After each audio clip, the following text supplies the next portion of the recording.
Price Lord, price Lord. கர்த்தருடைய நாம் மகிமைப்படுவதாக. எல்லா துதிக்கான மகிமை ஆண்டவருக்கு மாத்திரம் செலுத்துகிறேன். இந்த ஆறுதலும் ஆறுதலும் நிகழ்ச்சியை கவனித்துக் கொண்டிருக்கிற உங்கள் அனைவருக்கும் என் மனப்பூர்வமான அன்பின் வாழ்த்துக்களை உங்களுக்கு தெரிவிக்கிறேன். ஆண்டவர் கிருபையாய் கொடுத்த இந்த ஆண்டை கர்த்தர் அற்புதமாய் உங்கள் வாழ்க்கையில் நடத்தி கொடுப்பாராக. ஜெயமாய் கர்த்தர் நடத்துவார் என்று சொல்லி நான் வாழ்த்தி ஆசீர்வதிக்கிறேன். கர்த்தருடைய வார்த்தையை நாம் கவனிக்க போகிறோம். கர்த்தர் நம்மோடு கூட பேசுவாராக. கர்த்தர் நம்மோடு கூட பேசும்படிக்கு நாம் ஜெபிக்கலாம். அன்பு தகப்பனே, எங்களோடு கூட பேசுகிறவர், மனுஷன் அப்பத்தினால் மாத்திரமல்ல நம்முடைய வாயிலிருந்து புறப்படுகிற ஒவ்வொரு வார்த்தையினாலும் பிழைப்பான் என்று சொல்லி நாங்கள் வாசிக்கிறோம். வானமும் எல்லாம் ஒளிந்து போனால் நம்முடைய வார்த்தை ஒரு நாளும் ஒளிந்து போவது இல்லை. வார்த்தை மூலமாய் ஆசீர்வதிப்பீராக என்று சொல்லி ஜெபிக்கிறேன். வார்த்தை கவனித்துக் கொண்டிருக்கிற ஒவ்வொருடைய இருதயத்தையும் சிந்தையும் தேவ ஆவியானவர் ஆளுகை செய்வீராக. இந்த வார்த்தை துணிக்கிற ஒவ்வொரு பகுதியிலும் தேவ ஆவியினுடைய கிரியை வெளிப்படட்டும் என்று சொல்லி ஜெபிக்கிறேன். உங்களுடைய வல்லமையை பிரத்யட்சமாய் விளங்க செய்வீராக. உங்களுடைய கிரியை கிருபை வெளியரங்கமாக்கப்படட்டும். இயேசுவின் நாமத்தில் ஜெபிக்கிறேன் பிதாவே, ஆமென். God bless you all. தேவன் நம்மோடு கூட பேசுவாராக. இன்னைக்கு செய்தி நம்ம எப்படி தியானிக்க போகிறோம் என்று சொன்னால், முன்னேறுவோம் முன்னேறுவோம். Let's go forward. ஏங்க பின்னோக்கி போயிட்டு இருக்கிறீங்க?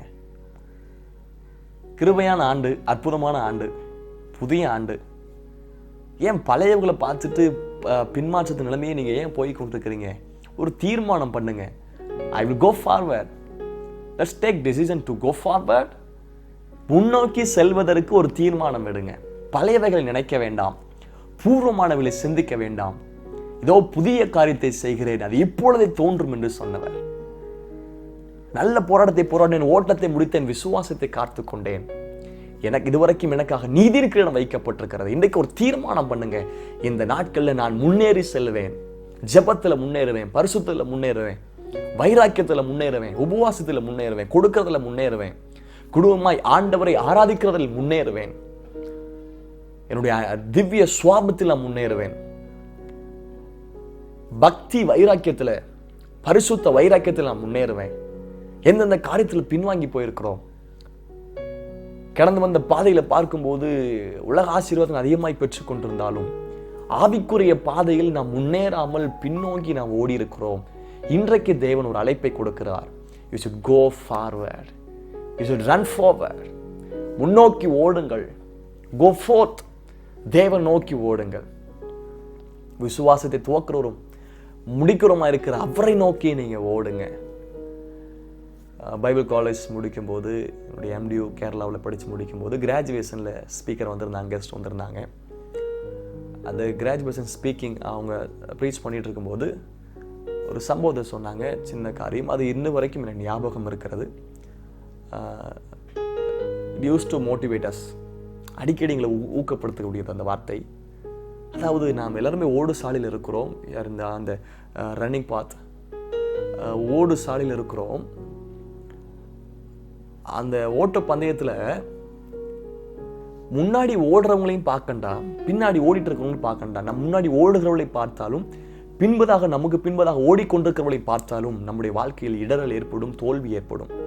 ஆனால் ஓட்டத்தை முடித்தவரை நோக்கி நீங்கள் ஓடினால் ஓட்டம் ஜெயமாய் முடியும். ஓட்டத்தை முடித்தவர் சிலர் உண்டு. ஆண்டவர் இயேசு கிறிஸ்து ஓட்டத்தை ஜெயமாய் முடித்தார். இந்த பூமியிலே நீ சொன்ன கிரியைகளை நான் செய்து முடித்தேன் என்று சொல்லி இயேசு சொல்றார். பவுல் சொல்றார், நல்ல போராட்டத்தை போட நான் ஓட்டத்தை முடித்தேன். விசுவாசத்தை துவக்கிறோம் முடிக்கிறோமா இருக்கிற அவரை நோக்கி, நமக்காய் ஜெயமாய் ஓடி முடித்த அவரை நோக்கி ஓடினால் நாம் முன்னேறி சென்றால் வாழ்க்கை ஆசீர்வாதமாக இருக்கும். இன்னைக்கு ஒரு பகுதியை நாம் தியானிக்க போகிறோம். யாத்திராகமத்தின் புஸ்தகத்தில் நாம் திருப்பிக் கொண்டால், இஸ்ரவேல் ஜனங்கள் 430 வருடம் எகிப்துக்குள் அடிமையா இருக்கிறாங்க. அந்த ஜனங்களை விடுவிப்பதற்காக ஆண்டவர் ஏற்கனவே ஆபிரகாமோடு கூட கர்த்தர் பேசியிருந்தார். உன் சந்ததிக்கு இந்த தேசத்தை கொடுப்பேன். வேற அடிமையா இருப்பாங்க, அந்த வாக்குத்த தேசத்தை அவங்க சுதந்திரிப்பாங்க, கானான் தேசத்தை சுதந்திரிப்பாங்க என்பது ஆண்டவர் கொடுத்த வாக்குத்தத்தம். எகிப்து உலகத்துக்கு ஒப்பனையா எடுக்கலாம், கானான் தேசம் பரலோக ராஜ்யத்திற்கு. நாம் இந்த உலகத்திலிருந்து அடிமைகளாய் வாழ்ந்து கொண்டிருக்கிறோம். நம்மை விடுவித்து மீட்டு கானான் தேசமாகிய பரலோகத்துக்கு கொண்டு செல்வதற்காக கர்த்தர் நம்மை அழைத்திருக்கிறார். அவர்கள் எழுத்தின்படியான இஸ்ரவேலர்கள், நாம் ஆவிக்குரிய இஸ்ரவேலர்கள். அவர்கள் எழுத்தின்படியான எபிரேயர்கள், நாம் ஆவிக்குரிய எபிரேயர்கள். அந்த ஜனத்தை விடுவித்து மீட்டு கொண்டு போவதற்கு ஒரு குமாரனை பிறக்க வைத்தார். அதான் மோசே. மோசே பிறந்த நாட்கள் அதிகமான ஆண் குழந்தைகளை கொண்டு போடுறாங்க. ஆனால் நம்மை இந்த எகிப்திலிருந்து கானான் தேசமாகிய பரலோகத்திற்கு கூட்டி செல்வதற்காக இந்த அடிமைத்தனத்தை முறியடிப்பதற்கு ஒரு குமாரனை பிறக்க வைத்தார். இரட்சகராக இயேசு கிறிஸ்து இந்த பூமியில பிறந்தார். அவர் பிறக்கும்போது ஏரோது சட்டம் போடுறான், பிறந்த ஆண் குழந்தைகள் எல்லாம் கொன்று போடுங்க. இப்படி அற்புதமான காரியம் பாருங்க. அங்கே அவங்க செங்கடலை கடந்து வந்தாங்க. நாம் ஞானசார்ந்த ஒப்பனையாக பேசப்படுகிறது. நாம் ஞானசார்ந்த வழியாய் போகிறோம். அவர்களுக்கு வனாந்தரத்தில் மன்னா கொடுக்கப்பட்டது, நமக்கு கர்த்தருடைய வார்த்தை மன்னாவாய் கொடுக்கப்படுகிறது. அவங்க ஏலிமுக்கு வந்தாங்க. 12 நீரூற்றுகள், 70 பேரிச்சை மரங்கள். ஆண்டவர் இங்கே பாருங்க, இயேசு கிறிஸ்து 12 சீசர்கள் அப்போஸ்தலர் நியமித்தார், 70 சீசர்கள் நியமித்தார். இப்படி அதையும் இதையும் ஒப்பிட்டு பார்க்கும்போது வித்தியாசமான அதிகமான காரியங்களை கற்றுக்கொள்ளலாம். அவங்களுக்கு மாறாவை மதுரமாய் மாற்றினார். மாறாவின் கசந்த நீர். அங்கே ஒரு மரம் வெட்டி போடப்பட்டது.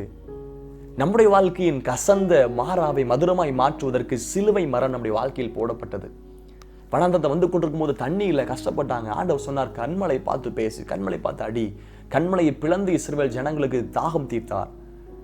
நம்முடைய வாழ்க்கையில் உள்ள ஒரு ஆத்தும தாகத்தை தீர்ப்பதற்கு அடிக்கப்பட்ட கண்மலை இரட்சகராக இயேசு கிறிஸ்து, அந்த ஞான கல்மலை கிறிஸ்துவே அந்த கண்மலை அடிக்கப்பட்டது. இப்படி அதை இதை ஒப்பிட்டு பல வித்தியாசமான வியாக்கியானங்களை நாம் கற்றுக்கொள்ளலாம். ஆண்டவர் நம்மோடு கூட பேசுவாராக. இப்போ ஆண்டவர் இஸ்ரவேல் ஜனங்களை தெரிந்து கொள்கிறார். 430 வருஷம் அடிமை, ஆரோட்டிகளால் பயங்கரமா ஒடுக்குறான்.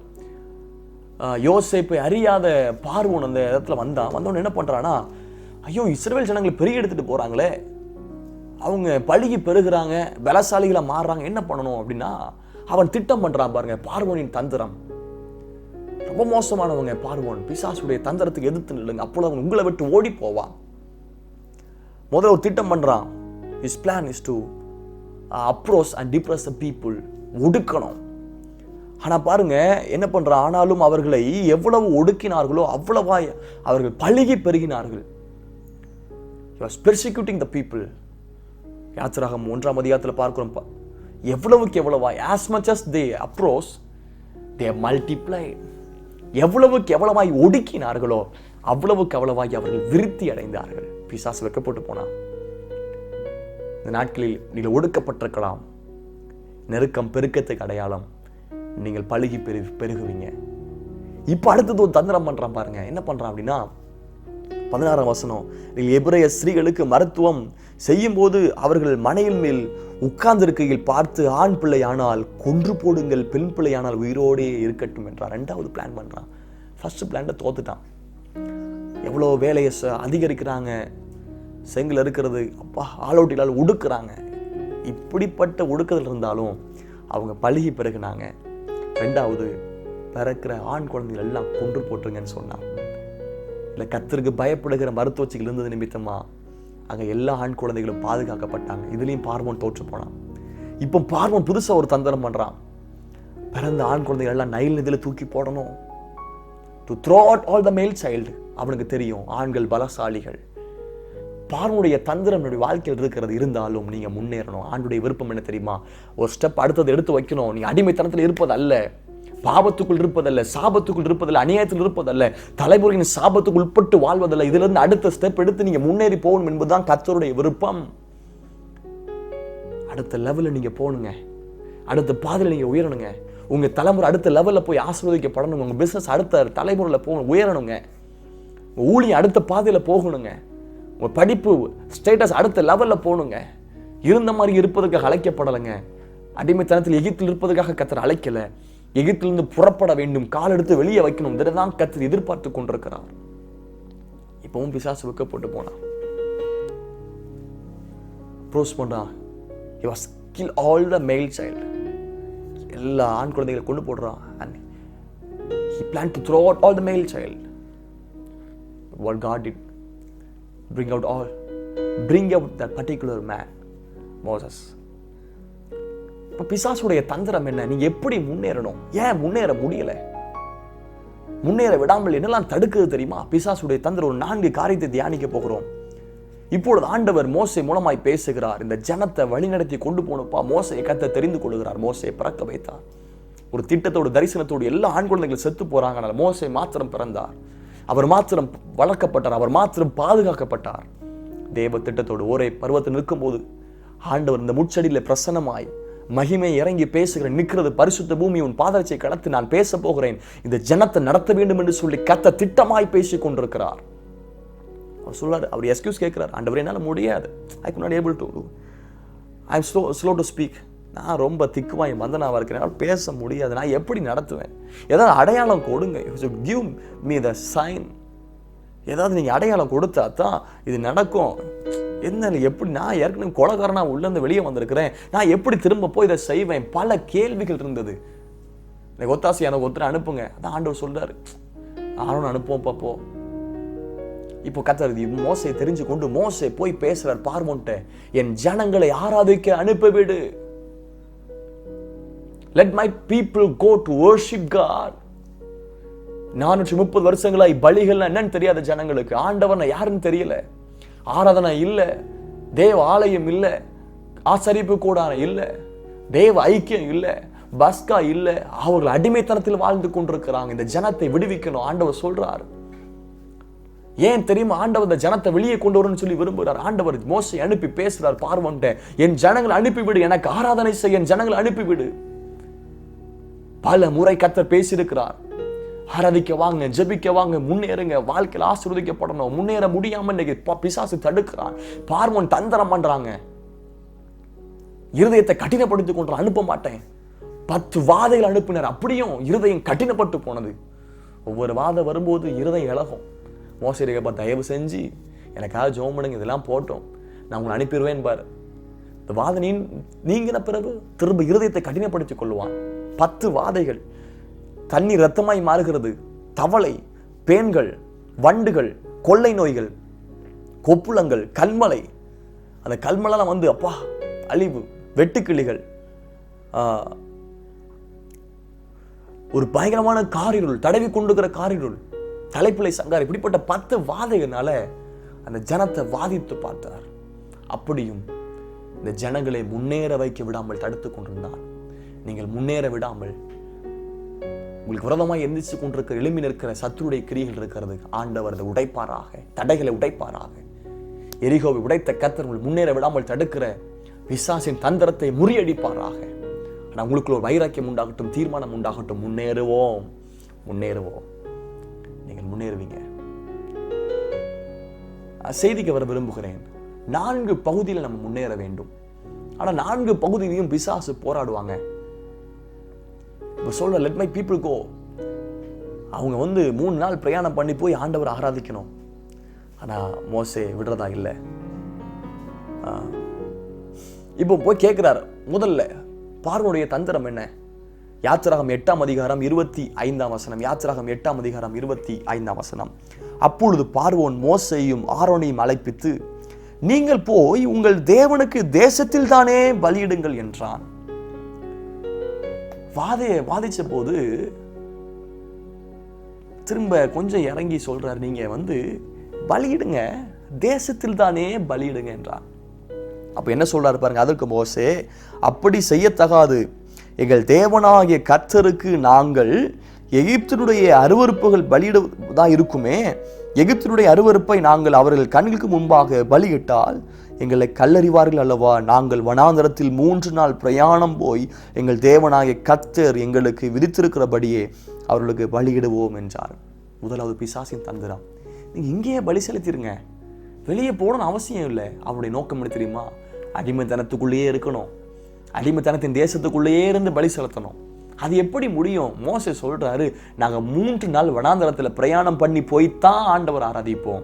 ஆண்டவர் ஆராதிப்பதற்கு நீங்க வெளியே வந்துதான் ஆகணும், வெளியே வரணும். லாசரு வெளியே வா என்று சொன்னார். வெளியே வருவதற்கு ஆண்டவர் அதை கட்டளை கொடுத்த போது லாசரு வெளியே வந்தான்.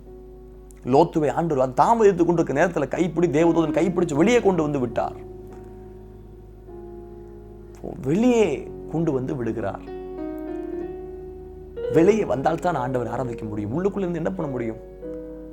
நாம் வெளிப்படுத்தல பார்க்க முடியும். அந்த மகா பாபிலோன் வரப்போகிற அழிவில் ஆண்டவர் ஒரு ஆலோசனை கொடுக்கிறாரு, அவளை விட்டு வெளியே வா, அவளுடைய பாவங்களுக்கு உட்படாமல் அவளை விட்டு வெளியே வா, அந்த பாபிலோனை விட்டு வெளியே வா. ஆண்டவர் ஆராதிக்கணும், முன்னேற வேண்டும் என்று சொன்னால் நீங்க முதலாவது வெளியே வரணுங்க. நீ வெளியே வரணும். வெளியே வரணும் அப்படின்னா உள்ளுக்குள்ளே இருந்தா தேவ சமூகத்தை அனுபவிக்க முடியாது. முதலாவது குறிப்பு, தேவ சமூகத்துக்கு முன்னேறுங்கள், தேவன் ஆராதிப்பதற்கு முன்னேறுங்கள். பல காரியங்கள் பின்வாங்கி எனக்கு எகிப்தை போதும், எனக்கு அடிமைத்தனமே போதும், உலகமே போதும் என்று சொல்லி வாழ்ந்து கொண்டிருக்கிறீங்க. கொஞ்சம் அடுத்த படியில முன்னேறுங்க. ஆண்டுடைய பிரசன்னத்தை பார்க்கணுமா, தேவனுடைய நம்மோடு கூட இருக்கிற அனுபவத்தை நீங்க அனுபவிக்கணுமா, முன்னேறணும். என்ன சொல்றான் பாருங்க, நீங்க தேசத்தில் தானே பலியிடுங்க. இல்லைங்க, வெளியே வரணும். வெளியே வந்தா தான் தேவ சமூகத்தை உணர முடியும். வெளியே வந்தா தான் கர்த்தருடைய வல்லமை உணர முடியும். பாரம்பரியத்தை விட்டு வெளியே வாங்க, சடங்காச்சாரத்தை விட்டு வெளியே வாங்க, கலாச்சாரத்தை விட்டு வெளியே வாங்க, இன்னும் சாஸ்திர வாசு இந்த அதெல்லாம் பார்க்கறத விட்டு வெளியே வாங்க. உலக பாரம்பரியத்தை விட்டு நீங்க வெளியே வாங்குங்க. வசன பாரம்பரியத்துக்கு இங்க இடம் கொடுங்க. ஆண்டவர் சொன்னார், வெளியே வந்து நான் அவர்களோடு கூட தங்கி அவளோடு கூட உலாவி நான் அவர்கள் தேவனாயிருப்பேன், அவர்கள் என் ஜனமாயிருப்பார்கள். தேவன் ஏன் தெரியுமா வெளியே கொண்டு வர சொல்றாரு? அவர்கள் நடுவில் வாசம் பண்ணும்படிக்கு. ஏன் இந்த உலகத்தை விட்டு பாரம்பரியத்தை விட்டு கர்த்தர் வெளியே கொண்டு வைக்கிறார்னா, தேவன் நம்மோடு கூட வாசம் பண்ணும்படிக்கு. பிசாசுடைய தந்திரம் நீ எங்கேயே இருந்துருங்க. இன்னைக்கு அதான் பாருங்க, பொதுவாய் ஆண்டவர் வீட்டில் உட்காந்து கூட ஆராதிக்கலாம்.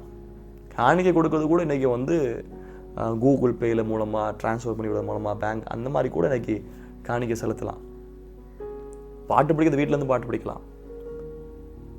பிரசங்கம் கூட இன்னைக்கு வீட்டில இருந்து கேட்கலாம், டிவி நிகழ்ச்சி மூலமா. இப்போ கூட கேட்டுக்கொண்டு இருக்கிறீங்க, டிவி மூலமா, யூடியூப் சேனல் மூலமா, லைவ் ப்ரோக்ராம் எல்லாம் பண்றாங்க. ஆனா சபை என்று சொன்னால் என்ன தெரியுமா?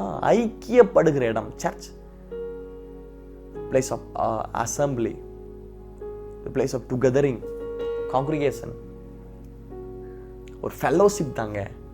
இதுக்கு தாங்க சபை. இதை ஃபெல்லோஷிப் பண்ணுவதற்கு பழைய ஐக்கியத்தை விட்டு வெளியே வரணுங்க. வெளியே வந்தால் தாங்க ஐக்கியப்பட முடியும். அப்பதான் தேவன் நம்மளுக்கு ஐக்கியப்பட முடியும். ஆனா இந்த ஐக்கியத்தை கெடுக்கிறாங்க பிசாசு. நீங்க இங்கேயே ஆராதிங்க அப்படின்னா அருவருப்பே பலி செலுத்துறது மாதிரி இருக்குமே. ஆட்டில் ஒரு கால் சேற்றில் ஒரு கால் இருந்தது மாதிரியே இருக்குமே. அனலுமின்றி குளிருமின்றி இல்லாத மாதிரி இருக்குமே. முழு ஆவிக்குரியம் இல்லாமல் இருக்கிறீங்க. தீர்மானம் பண்ணுங்க, நான் தேவ சமூகத்துக்கு முன்னேறவேன். வனாந்தரத்துக்கு போனோம். தேவன் அங்கத்தான் பிரத்யட்சமாய் வெளிப்படுவார். சில இடத்துல பாருங்க, தோப்பு எல்லாம் மாடு கட்டி போட்டிருப்பாங்க. தோப்புல கட்டி போட்டுக்க மாடு வந்து நீளமான கயிறு கட்டி போட்டிருக்கோம். அது பாட்டுக்கு மேய்ஞ்சிட்டு இருக்கும், வட்டமாக மேய்ஞ்சி புல்லெல்லாம் தின்னுட்டு இருக்கும். அது கொஞ்சம்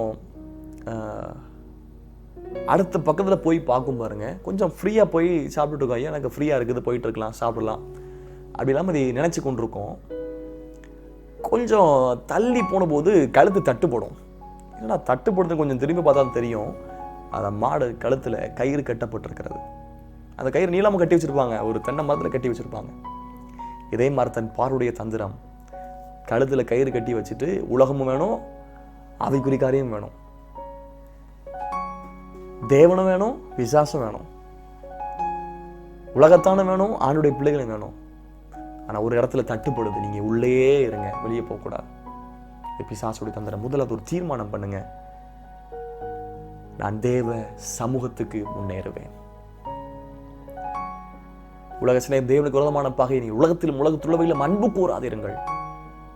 மொத்தமா கர்த்தர் அன்னைக்கு பஸ்காவை ஆசரித்து அவங்களை அங்கிருந்து பிரிஞ்சு போகிறாங்க. அந்த பஸ்கா ஆட்டுக்குட்டியின் ரத்தம் யார் வீட்டில் பூசப்படுதோ அவங்க வீட்டில் மட்டும் சங்கார தூதன் வரல, தலைப்பிள்ளை சங்காரம் இல்லை, அவங்க மட்டுமே விடுவிக்கப்பட்டு வெளியே போனாங்க நடு ராத்திரியில. தேவ ஜனமே, கர்த்தர் உங்களை விடுவித்து வெளியே கொண்டு வர விரும்புகிறார். நீங்கள் தீர்மானம் பண்ணுங்க. ஒருவேளை ஆப்ஷன்ஸ் கொடுப்பான் பிசாசு, இங்கே நீங்க ஆராதீங்க, நீங்க இங்கே இருங்க, நீங்க இங்கே இருங்க, ஒரு ஒன்றும் பிரச்சனை இல்லை, நீங்க எல்லாம் ஒரு பின்மாற்றமே அடையலை, பாவமே செய்யலை, நீங்க அப்படிதான் திருப்பதேசம் வந்து கொண்டிருக்கிறது, நீங்க எந்த தவறுமே செய்யலை, அப்படித்தான் இருக்கணும். Compromising, please don't give place for the compromising. எதுக்கு இடம் கொடுக்காதீங்க. ஒரு தீர்மானம் உண்டு. கர்த்தர் பேசினார், அங்கதான் போய் ஆராதிப்பேன். ஆண்டவர் பேசின இடத்துல தான் போவேன். ஆண்டவர் நிற்க வைத்த இடத்துல போய் நிற்பேன். ஆண்டவர் ஆகார திரும்ப அனுப்புறார். கடினமான காலத்துல போய் இரு, ஒருவேளை சபையில் கடினமான உபதேசம் வரலாம், கடினமான பாதை மத்தியில் போகலாம். கடினமான பாதைக்குள் இருந்தால் நாம் உருவாக்கப்படுவோம். ஒரு தீர்மானம் பண்ணுங்க, பிசாசின் தந்திரம் நீங்கள் முன்னேற விடாமல் உள்ளே இருக்கணும். ஆனால் தேவனுடைய விருப்பம் நீங்கள் முன்னேறி போகணும். தேவ சமூகத்துக்கு முன்னேறுங்க. 2வது பிசாசு தந்திரம், யாத்திராகமம் 8ஆம் அதிகாரம் 28ஆம் வசனம். அப்பொழுது பார்வோன், நீங்கள் உங்கள் தேவனாகிய கர்த்தருக்கு வனாந்தரத்தில் பலியிடும்படிக்கு நான் உங்களை போக விடுவேன். ஆனாலும் நீங்கள் அதிக தூரமாய் போக வேண்டாம், எனக்காக வேண்டுதல் செய்கள் என்றான். பிசாசின் தந்திரத்தை பாருங்க. நீங்க என்ன பண்ணுங்க, போங்க, வனாந்தரத்துக்கு போங்க, ஆனா ரொம்ப தூரமா நீங்க போகாதீங்க. ரொம்ப ரொம்ப தூரமா நீங்க போகக்கூடாது. என்ன பண்ணுங்க, எனக்காக வேண்டுதல் செய்யுங்க. இப்படி தந்திரமா பேசலாம் பாருங்க, ஆப்ஷன்ஸ் கொடுக்கலாம் பாருங்க. இப்படி ஆப்ஷன்ஸ் கொடுக்கும்போது சிலருக்குள்ள, அப்பா ரொம்ப தூரமாக போண்டா வனாந்தரம், 400 வருஷமா நம்ம சந்ததியெல்லாம் இங்கே தான் இருந்திருக்குது, வெளியே எங்கேயுமே போகல, இப்போ எதுக்கு நம்ம வெளியே போகணும், இங்கேயே இருந்துருவோம் அப்படின்னு யோசித்தாங்கங்க. சில யோசிச்சிருக்கலாம். ஆனால் மோசே சொல்கிறார், இல்லை இல்லை, கர்த்தர் சொன்ன இடத்துல தான் நாங்கள் போவோம். தடை வரட்டுங்க, எதிர்ப்பு வரட்டுங்க, பிரச்சனை வரட்டுங்க, யார் என்ன வேணா பேசிடுங்க, கர்த்தரை மட்டும் முன்னாடி வைங்க. கர்த்தர் எப்பொழுதும் எனக்கு முன்பதாக வைத்திருக்கேன், அவர் என் வலது பாசம் இருக்கிறபடி நான் அசைக்கப்படுவது இல்லை. கர்த்தரை முன்னாடி வச்சிங்கன்னா நீங்கள் அசைக்கப்பட மாட்டீங்க. சொல்றான் பாருங்க. இதனுடைய வார்த்தை என்ன பண்ணு சொன்னா, 2வது எப்படி நீங்க முன்னேறணும் தெரியுமா? ஆவிக்குரிய ஜீவியத்தில் ஆழமாய் முன்னேறணும். பிசாசு தடை பண்ணுவான். நீங்க ஜெபம் பண்ணுங்க, ரொம்ப பல மணி நேரம் உட்கார்ந்து ஜெபம் பண்ணாதப்பா. நீங்க கொடுக்குறீங்களா, கொஞ்சம் காணிக்கை கொடுங்க. ஏன் நீங்க நிறைய கொடுக்கணும், ஏன் மிஷினரி கொடுக்கணும், ஏன் தசமம் கொடுக்கணும், ஏன் உற்சாக காணிக்கை கொடுக்கணும், ஏன் பொருத்தனை கொடுக்கணும், அப்படிலாம் பேசுவான் குடும்பத்தார், உலகத்தான் பேசுவான். இதெல்லாம் பிசாசின் தந்திரம். கொடுக்கறதுல முன்னேறுங்க. ஆவிக்குரிய ஜீவியத்தில் ஆழமாய். ஆண்டவர் பேதுருவை பார்த்து சொன்னார், படகு ஆழத்துல கொண்டு போ, வலை ஆழத்துல போடு, ஆழத்தில் கர்த்தருடைய அதிசயம் இருக்கிறது. அப்போ நீங்க ரொம்ப தூரமா போக வேண்டாம். அப்படின்னு என்ன அர்த்தம்? நீங்க சபைக்கு போங்க, சபையில திருவங்கெல்லாம் கொடுப்பாங்க, அதெல்லாம் எடுக்காதீங்க. நீங்க ரொம்ப தூரமா போக கூடாது. சபையில ஊழியம் செய்யறதுலாம் வாங்கன்னு சொல்லுவாங்க, அதெல்லாம் போக வேண்டாம். இந்த ஜெபிக்கிறதுக்கு வாங்கன்னு சொல்லுவாங்க, அதெல்லாம் பண்ணண்டா. அது என்ன தெரியுமா? இன்னும் ஆண்டவருக்குள்ள ஜெபத்துல வளரல, கண்ணீர் வடிக்க முடியல, தேவ சமுதாயத்தை கதற முடியல, ஆராதிக்க முடியல அப்படின்னா இன்னும் தூரமா நீங்க முன்னேறலன்னு அர்த்தம். 2வது ஒரு தீர்மானம் பண்ணுங்க, நான் தூரமாய், அப்படி என்றால் ஆவிக்குரிய ஜீவித்தில் ஆழமாய் நான் முன்னேறுவேன். உறுதியான காரியம், இவை ஒன்றும் கிறிஸ்துவின் அன்பை விட்டு என்னை பிரிக்க முடியாது என்று சொல்லி நிச்சயத்து வாழ்கிறேன் என்கிற வாழ்க்கை உண்டாகட்டும். வளர்ச்சியை தடை பண்ணுகிற பிசாசின் தந்திரம் ஆவிக்குரிய ஜீவியத்தில் வளர முடியாமல் தடுக்கிறான். பாரம்பரியம் இருக்கட்டும், உலகத்தை இருக்கண்ட, வேறுபாட்டு ஜீவியம் வேண்டாம் அப்படிலாம் பிசாசு சொல்லுவான். நீ ஆழமா போயிடாதீங்க, அது பண்ண சொல்லுவாங்க, இது பண்ண சொல்லுவாங்க. ஆனால் ஆண்டவர் சொன்ன சத்தியம் ஒன்று, வேதம் உண்மை. ஆண்டவர் இயேசு கிறிஸ்து உண்மை உள்ளவர். ஆண்டவர் பேசினார்னா தேவன் திட்டத்தோடு பேசியிருக்கிறார். ஆண்டவர் ஏற்கனவே ஆபிரகாமுக்கு சொன்ன வாக்கு தத்தத்தை நிறைவேற்றுவதற்காக ஆண்டவர் இப்பொழுது கர்த்தர் இந்த வார்த்தை திரும்ப நினைவு கூறுகிறார். பிசாசுடைய தந்திரம், நீங்க தூரமா போண்டா, இங்கே இருங்க. சில சொல்லட்டுங்க, பலர் பேசட்டுங்க, அதெல்லாம் நீங்க எதையும் பொருட்படுத்தாதீங்க. ஆழமா போங்க, தூரமா போங்க. பிசாசுடைய தந்திரம். 3வது பாருங்க, 10ஆம் அதிகாரம் 10ஆம் வசனம் 11ஆம் வசனம். அப்பொழுது அவன், நான் உங்களையும் உங்கள் குழந்தைகளையும் எப்படி விடுவேனோ அப்படியே கர்த்தர் உங்களோடு இருப்பாராக, எச்சரிக்கையாயிருங்கள், உங்களுக்கு பொல்லாப்பு நேரிடும். அப்படி வேண்டாம், புருஷராகி நீங்கள் போய் கர்த்தருக்கு ஆராதனை செய்யுங்கள், இதுதானே நீங்கள் விரும்பி கேட்டது என்று சொன்னான். அவர்கள் பார்வோன் சமுத்திலிருந்து துரத்தி விடப்பட்டார்கள். இப்போ ஒரு தந்திரம் 3வது. முறை சொல்லி பார்த்தான் பார்வோன், நீங்க உள்ளே ஆராதிங்க. மோசே விடாப்படியா நின்னார். விடாப்படியா இல்லை, நாங்கள் வனாந்தரத்தான் போவோம், 3 நாள் பயணம் பண்ணி தான் போவோம். 2வது பார்வோன் ஒரு ஆப்ஷன்ஸ் கொடுக்குறான், நீங்க ரொம்ப தூரமா போதீங்க, வனாந்தரத்துக்கு போங்க, ரொம்ப தூரமா போதீங்க. இல்லை சொன்ன, நாங்கள் போய்த்தான் ஆவோம். 3வது ஒரு ஆப்ஷன்ஸ் கொடுக்குறான். என்ன பண்ணுங்க, புருஷராகி நீங்கள் போய் கர்த்தருக்கு ஆராதனை செய்யுங்க, புருஷராகி நீங்க மட்டும் போங்க, பிள்ளைகள் மனைவிலாம் வேண்டாம், அது உங்களை ஆபத்தா மாறிடும், ரொம்ப குடும்பமாக போகாதீங்க. இல்லைங்க, ஒரு தீர்மானம் பண்ணுங்க, இந்த புதிய ஆண்டில் குடும்பமாக முன்னேறுவோம், நானும் வீட்டார்மோ என்றால் கர்த்தரையே சேவிப்போம் என்கிற வைராக்கியம் உண்டாகட்டும். கர்த்தராக இயேசு கிறிஸ்து விசுவாசி, அப்பொழுது நீயும் வீட்டார் ரட்சிக்கப்படுவீர்கள். குடும்பமாக முன்னேறணுங்க. அட்டனன்ஸ் போடுறது மாதிரி வீட்டால் ஒரு நாள், வீட்டம்மா ஒரு நாள், பிள்ளைகள் ஒரு நாள், இப்படி பிரிச்சுலாம் சபைக்கு வரக்கூடாதுங்க. இது பிசாசுடைய தந்திரம். நீங்கள் அப்படி சபைக்கு வராமல் இருந்தீங்கன்னா நீங்கள் பிசாசின் தந்திரத்தில் மாட்டி இருக்கிறீர்கள் என்று சொல்லி அர்த்தம். குடும்பமாக சந்தோஷமாக சபைக்கு வாங்குங்க. ரட்சிக்கப்படாத நபர்களை விடுங்க. ரட்சிக்கப்பட்ட பின்பு, ஆண்டவர் ஏற்றுக்கொண்ட பின்பு ஓய்வு நாளை பரிசுத்தமாய் ஆசரிக்க கடவாயாக. கர்த்தருடைய நாள் அசட்டை என்னாதீங்க. சபை கூடி வதலை சிலர் விட்டு விடுவது போல நீங்க விட்டு விடாதீங்க. குடும்பமா வாங்க, குடும்பமா ஒரே நேரத்தில் வாங்க, குடும்பமா ஜெபம் பண்ணுங்க, குடும்பமா சபைக்கு வாங்க, குடும்பமா பொருத்தனை பண்ணுங்க, குடும்பமா ஆண்டவரை ஆராதிங்க, குடும்பமா பொருத்தனை பண்ணுங்க, தேவனை குடும்பமா முன்னாடி வைங்க. பிசாசுடைய தந்திரத்தில் மாட்டி விடாதீங்க. குடும்பத்தை அழிப்பது பிசாசுடைய தந்திரம், குடும்பத்தை சீர்குலைப்பது பிசாசுடைய தந்திரம், தலைமுறை அழிப்பது பிசாசுடைய தந்திரம். என்ன சொல்றானா, பெண்கள் இருக்கட்டும், பிள்ளைகள் இருக்கட்டும், ஆண்கள் நீங்க மட்டும் போங்க. பார்வையுடைய தந்திரங்க. ஆனா மூன்றாவது நீங்க ஒரு தீர்மானம் பண்ணணும், குடும்பமாய்த்தான் முன்னேறுவோம், இல்லை நாங்க குடும்பம் தான் போவோம். அதை விடாப்பிடியா நின்றார். ஆண்டவர் சொன்ன வார்த்தையை தட்டாம நாங்க குடும்பமாய்த்தான் போவோம். எதிர்ப்பு வரட்டும், தடைகள் வரட்டுங்க, உடைய சொந்தங்கள் என்ன வேணா பேசட்டும், குடும்பமாய் கர்த்தரை ஆராதிப்போம். என் தேவன் ஜீவன் உள்ளவர். அந்த ஆண்டவருக்காய் வேற எதையும் நான் விட்டு கொடுப்பதற்கு நான் முன் வரவில்லை என்று சொல்லுங்க. ஆண்டவரை முன்னாடி வைங்க. இந்த கர்த்தர் உங்களை முன்னாடி வைப்பார். தாவீதின் குடும்பத்துக்கும் சவுலின் குடும்பத்துக்கும் நெடுநாள் யுத்தம் நடந்தது. தாவீதின் வரவர பலத்தான் சவுலின் குடும்பம் வரவர பலவீனப்பட்டது. தாவீதின் குடும்பம் வரவர பலத்தது. காரணம், தாவீதின் குடும்பம் கர்த்தரை முன்னாடி வச்சாங்க. குடும்பமாய் முன்னேறுங்க. ஒரு தீர்மானம் பண்ணி குடும்பமா ஆண்டவர் ஆராதிங்க, குடும்பமா ஜெபம் பண்ணுங்க, குடும்பமா சபைக்கு சீக்கிரம் வாங்க, முன்னாடி வந்து நில்லுங்க. தேவனுக்காக எல்லா காரியத்திலும் குடும்பமாய் முன்னாடி வாங்க.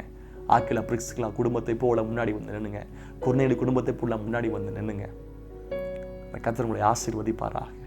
மகிழ்ச்சியான குடும்பமாய் கர்த்தர் மாற்றுவார். 4வது பிசாசின் தந்திரம், 10:24. அப்பொழுது பார்வோன் மோசேயை அழைப்பித்து, நீங்கள் போய் கர்த்தருக்கு ஆராதனை செய்யுங்கள், உங்கள் ஆடுகளும் உங்கள் மாடுகளும் மாத்திரம் நிறுத்தப்பட வேண்டும், உங்கள் குழந்தைகளும் உங்களுடன் போகலாம். அடுத்த பிசாசு ஒரு ஆப்ஷன்ஸ் கொடுக்குறான். பார்வோன், என்ன பண்ணுங்க, மனைவி பிள்ளைலாம் கூட்டு போங்க, உங்கள் ஆடுகள் மாடுகள் எல்லாம் இங்கே இருக்கட்டும். ஆனா மோசே சொல்ற, இல்லை, ஒரு குலம் மீதி வைக்கப்படுவதில்லை. சிங்கிள் ஹூஃப், ஒரு குலம் மீதி வைக்கப்படுவதில்லை. எப்படி தடை பண்றான் பாருங்க. ஆராதிக்க போங்க, காணிக்கையில் அதை கொடுக்கண்டா, அதாவது கூட காணி கொடுக்க சொல்லுவாங்க, பலி செலுத்த சொல்லுவாங்க. மோசே சொன்னார், எங்களுக்கு என்னதை ஆண்டவர் கொடுக்கணும்னு சொல்லி தெரியாது, போனதுக்கு அப்புறம் தான் தெரியும். அந்த பழைய பாட்டு காலத்தில் பலி செலுத்துறதுக்கு மிருகங்கள் பலி செலுத்த வேண்டும். ஆனால் அதை தடை பண்ணுறான். ஒரு தீர்மானம் பண்ணுங்க. அவர் மோசே எனக்கு தீர்மானம் பண்ண, நாங்கள் குடும்பமாக தான் போவோம், ஆனால் எங்களுக்கு பலி செலுத்துறதுக்கான மிருகங்களை கொண்டு போய் தான் ஆகும். காணிக்க கொடுக்கறத கை நீட்டணுங்க. எவ்வளோக்கு எவ்வளோ கொடுக்குறோமோ அவ்வளோக்கு எவ்வளோ தான் ஆசீர்வாதம் கிடைக்கும். கொடுங்கள், அப்பொழுது உங்களுக்கு கொடுக்கப்படும். அந்த மனப்பூர்வமாக கொடுங்க. இப்போ கொடுக்கறத தடை பண்ணுறான். இல்லை கொஞ்சம் கொடுத்தா காணாதா, ஏன் நம்ம உற்சாகமாக கொடுக்கணும், ஏன் அப்படி கொடுக்கணும், கொடுக்கறத தடை பண்ணுறான். 4 விதமான காரியத்தை உங்கள் மத்தியில் சொன்னேன். 1, தேவ சமூகத்துக்கு முன்னேறுங்க. பிசாசின் தடைகளை உடை தெரிஞ்சு தேவ சமூகத்துக்கு முன்னேறுங்க, வெளியே வாங்க. 2வது, நீங்க என்ன பண்ணணும் அப்படின்னா, தூரமாய் ஆழமாய் நீங்க போகணும். ஆவிக்குரிய ஜீவிதத்தில் ஆழமாய் நீங்க போங்க. 3வதாக குடும்பமாய் முன்னேறுங்க. 4வதாக கொடுப்பதில் முன்னேறுங்க. ஆண்டவர் இஸ்ரவேல் ஜனங்களை புதிய பாதையில் நடத்தினார். சில தடை பொருட்டுங்க. ராயல் பாத்துன்னு இருக்கிறது, ராஜாக்கள் பயன்படுத்துகிற பாதை, அதில் கர்த்தர் நடத்தலை. வணிக பாதை, அதை பிஸ்னஸ் பீப்புள் யூஸ் பண்ணுற பாதை, வணிக பாதையில் ஆண்டவர் நடத்தலை. புதிய பாதை, யாரும் நடந்துடாத புதிய பாதையில் நடத்தினார். நீங்கள் வெளியே வர தீர்மானித்தால், முன்னேற தீர்மானித்தால், புதிய பாதையில் கர்த்தர் நடத்துவார். ஜெயமாய் நடத்துவார், அற்புதமாய் நடத்துவார். தேவன் உங்களை ஆசீர்வதிப்பாராக. முன்னேற நீங்கள் தீர்மானம் பண்ணுங்க. உங்களுக்காக ஜெபிக்கிற அன்பு தகப்பனே, முன்னேறுவதற்கு இவர்கள் தீர்மானித்திருக்கிறாங்க. ஆராதிப்பதில், ஜெபிப்பதில், கொடுப்பதில், குடும்பமாய் ஆராதிப்பதில், ஆவிக்குரிய ஜீவிதத்தில் ஆழமாய் நிற்பதற்கு, முன்னேறுவதற்கு தீர்மானம் பண்ணியிருக்கிறாங்க. தேவ சமுதிரம் முன்னேறுவதற்கு தீர்மானம் பண்ணியிருக்கிறாங்க. தீர்மானத்தை உறுதியாய் காத்துக்கொள்ள கர்த்தர் கிருபை தருவீராக. முழு குடும்பம் ஆசீர்வதிக்கப்படட்டும். இவர்கள் வாழ்க்கையில் சூழ்ந்திருக்கிற பார்வோனின் தந்திரங்கள், பார்வோனின் தடைகள் இயேசுவின் நாமத்தில் முறியடிக்கப்படுவதாக. பிசாசின் தந்திரங்கள் சீர்குலையட்டும் என்று சொல்லி ஜெபிக்கிறேன். இயேசுவின் நாமத்தில் ஆசீர்வதிக்கிறேன். ஜெபத்தை கேட்டதுக்காய் ஸ்தோத்திரம். இயேசுவின் நாமத்தில் ஜெபிக்கிறோம் நல்ல பிதாவே. ஆமென், ஆமென். God bless you. God be with you.